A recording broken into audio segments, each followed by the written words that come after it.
इदानीं वेद स्वाध्यायो भविष्यति। अद्य यजुर्वेदस्य तृतीयोऽध्यायस्य एकोनषष्ठी मन्त्रस्य स्वाध्यायो भविष्यति।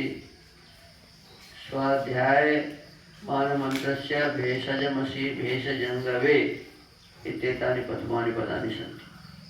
अब वेद स्वाध्याय होगा। आज यजुर्वेद के तीसरे अध्याय के 59वें मंत्र का स्वाध्याय किया जाएगा। स्वाध्याय किए जाने वाले मंत्र के भेषजमसि भेषजङ्गवे ये प्रारंभिक पद हैं। ओम भेषजमसि भेषजङ्गवे स्वाय पुरुषाय भेषजं सुखम वेशाय वेश्यै। इस मंत्र के ऋषि हैं भेषजमसीत्यस्य बंधु ऋषि रुद्रो देवता। स्वराट गायत्री छंदः सर्जा स्वरः पुनः स कीदृश इत्युपदिश्यते। फिर वह परमेश्वर कैसा है, इस विषय का उपदेश अगले मंत्र में कहा है। हे जगदीश्वर, जो आप भेषजम शरीर, अंतःकरण, इंद्रिय और गाय आदि पशुओं के रोग नाश करने वाले हैं। देखो परमात्मा को क्या बताया जी, हमारे शरीर के रोग को भी वो दूर करता है।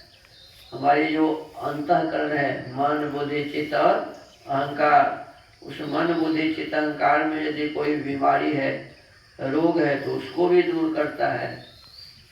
और 5 ज्ञानेंद्रियां और 5 कर्मेंद्रियां, ये 10 जो इंद्रियां हैं, नासिका, जिह्वा, आँख, त्वचा और ये दोनों कान, ये 5 ज्ञानेंद्रिय कहलाते हैं। और वाणी, हाथ, पैर, लघुशंका मार्ग, शौच मार्ग, पायु और उपस्थ करते हैं। लघुशंका मार्ग को पायु करते हैं और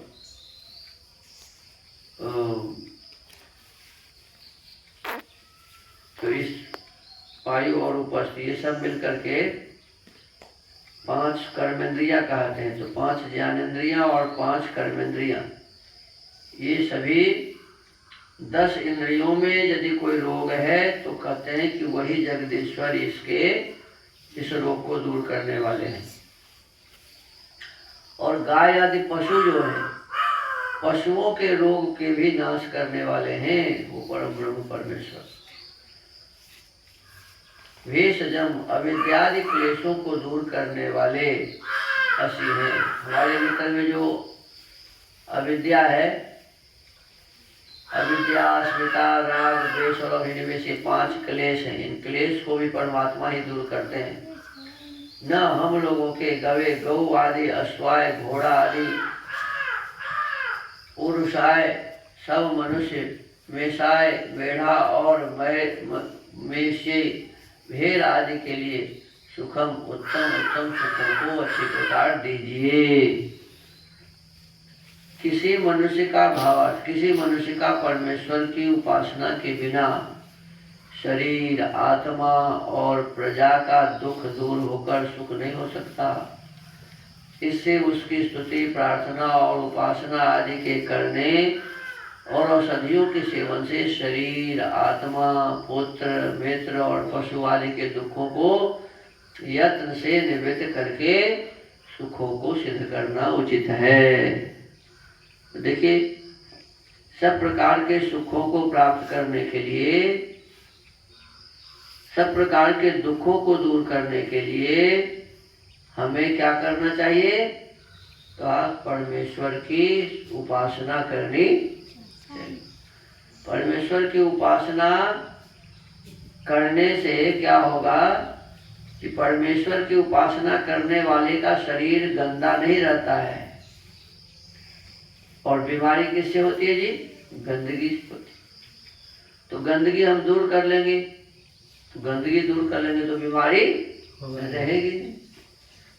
अब जिस स्थान में गौशाला है मानो, तो गौशाला को साफ रखना, शुद्ध रखना, यदि साफ और शुद्ध रखेंगे तो गाय को कोई बीमारी नहीं हो।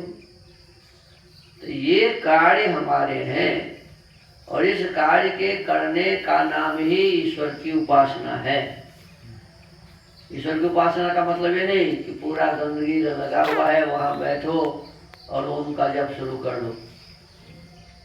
उससे पहले, ओम के जप शुरू करने से पहले शरीर की शुद्धि, शौच है ना एक नियम में, शौच, संतोष, तप, स्वाध्याय, ईश्वर प्रणिधान। तो शौच का मतलब है कि बाहर और भीतर की शुद्धि रखनी। बाहर और भीतर की शुद्धि रखेंगे तो फिर कोई बीमारी होने वाली नहीं है।